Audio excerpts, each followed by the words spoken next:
Social media অথবা কোনো website এমনকি হাতে থাকা স্মার্টফোনটিকে কিভাবে অ্যাডাল্ট কন্টেন্ট থেকে সুরক্ষা করবেন এ ধরনের দুর্দান্ত একটি টিপস আজকের ভিডিওতে দেখানোর চেষ্টা করব। Hey guys, this is Biplab, welcome to another tech video. এখনও যারা আমার চ্যানেলটি সাবস্ক্রাইব করেননি অবশ্যই সাবস্ক্রাইব করবেন, পাশে থাকা বেল আইকনটি অন করে দিবেন নতুন নতুন সকল ভিডিও সবার আগে পাওয়ার জন্য। তাহলে চলুন দেরি না করে শুরু করা যাক। অলরাইট, শুরুতে আমাদের স্মার্টফোন থেকে আমরা সেটিংস অপশনে চলে যাব। দেন একদম উপর থেকে আমরা সার্চ করব ডিএনএস। এরপরে আমাদের সামনে দুটো অপশান আসবে, private DNS provider host name. আমরা প্রথমটাতে ক্লিক করে দেব।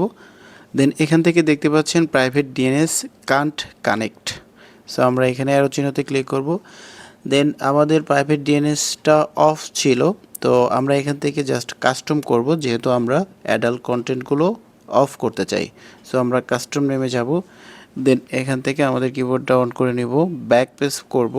সো আমরা এখানে যেহেতু একটা family AdGuard host name add করতে চাই, সো আমি আগে থেকেই একটা নেম সেভ করে রেখেছি। সো সেটা এখান থেকে জাস্ট আমি ফ্যামিলি অ্যাডগার্ড ডিএনএস .com এটা কপি করে নিয়ে আসবো। দেন আবারও ডিএনএস এখানে চলে আসবো। অ্যান্ড ফাইনালি আমরা জাস্ট কাস্টম নেমের জায়গায় এখানে পেস্ট করে দেব। এরপর জাস্ট সেভ করে দেব।